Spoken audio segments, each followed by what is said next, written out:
بہرحال ان تین چیزوں پر تو جیسے کہ میں نے عرض کیا یہ احادیث پہلے بھی آئے ہیں. زیادہ جس پر میں زور دینا چاہتا ہوں وہ یہ ہے کہ فرائض کون سے ہیں جو اللہ نے ہمارے اوپر لازم کر دیے، واجب کر دیے. اب ان کی فہرست بنائی جائے تو بہت طویل ہو جائے گی.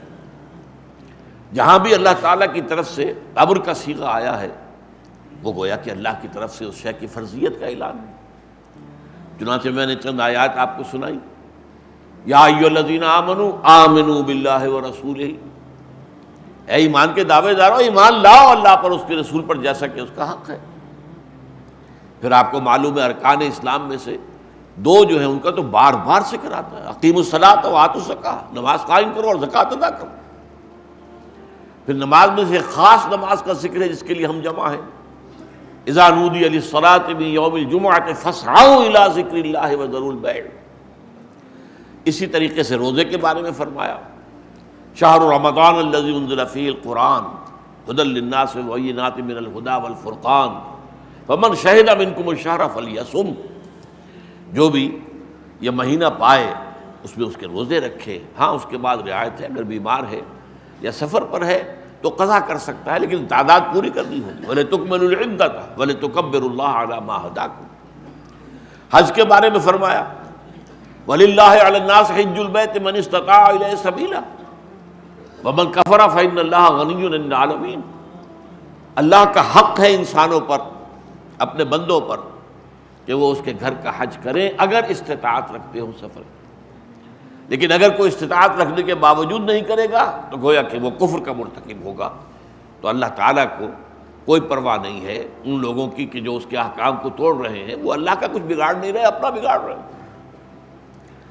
اسی طریقے سے اسلام فَلَهُ أَسْلِمُوا وَبَشِّرِ الْمُخْبِتِينَ، اس کے سامنے سر تسلیم خم کر دو اور اے نبی بشارت دے دیجئے ان کو جو اپنے آپ کو جھکا دیتے ہیں اللہ کے سامنے.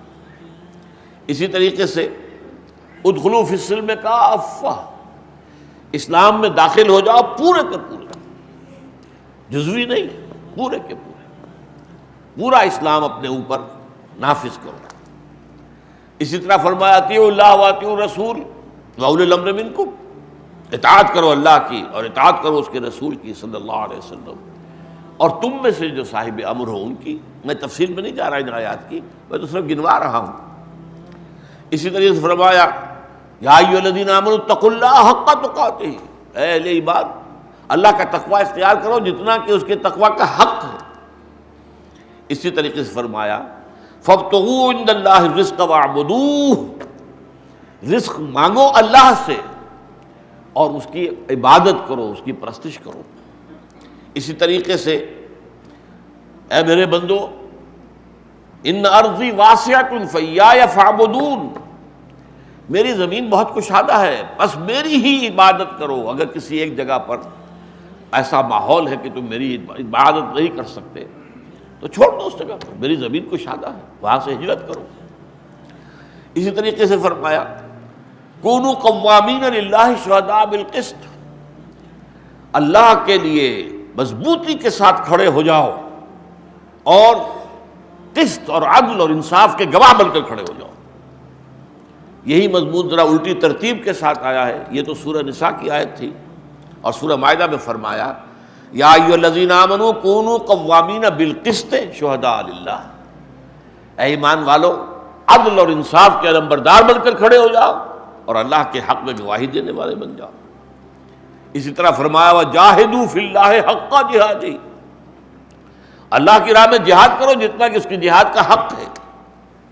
اور پھر قتال کے بارے میں فرمایا وقاتلوہم حتی لا تکون فتنۃ ویکون الدین کلہ للہ، جنگ کرو اللہ کے راستے میں یہاں تک کہ فتنہ بالکل فروغ ہو جائے، بغاوت جو ہے اللہ کے خلاف وہ ختم ہو جائے اور دین کل کا کل اللہ کے لیے ہو جائے. اسی طرح فرمایا اب وہ بعض جامع آیات بھی ہیں. سورہ حج کی آخری آیت، آخری سے پہلی یا ایھا الذین آمنوا ارکعوا واسجدوا واعبدوا ربکم وافعلوا الخیر لعلکم تفلحون. 4 احکام جمع کر دیے. اسی طرح 4 احکام سورہ آل عمران کی آخری آیت میں یا ایھا الذین آمنوا اصبروا وصابروا ورابطوا واتقوا اللہ لعلکم تفلحون. اب یہ میں نے آپ کو جس کو نمونہ مشت خروارے کہا جاتا ہے، میں نے اس کا آپ کے سامنے یہ تمام جو اوامر ہیں، نواہی ہیں، ان کے بارے میں ایک سوال پیدا ہوتا ہے کہ ان میں باہمی ربط کیا ہے، کون سی چیز بنیادی ہے، کون سی چیز اس کے بعد آتی ہے۔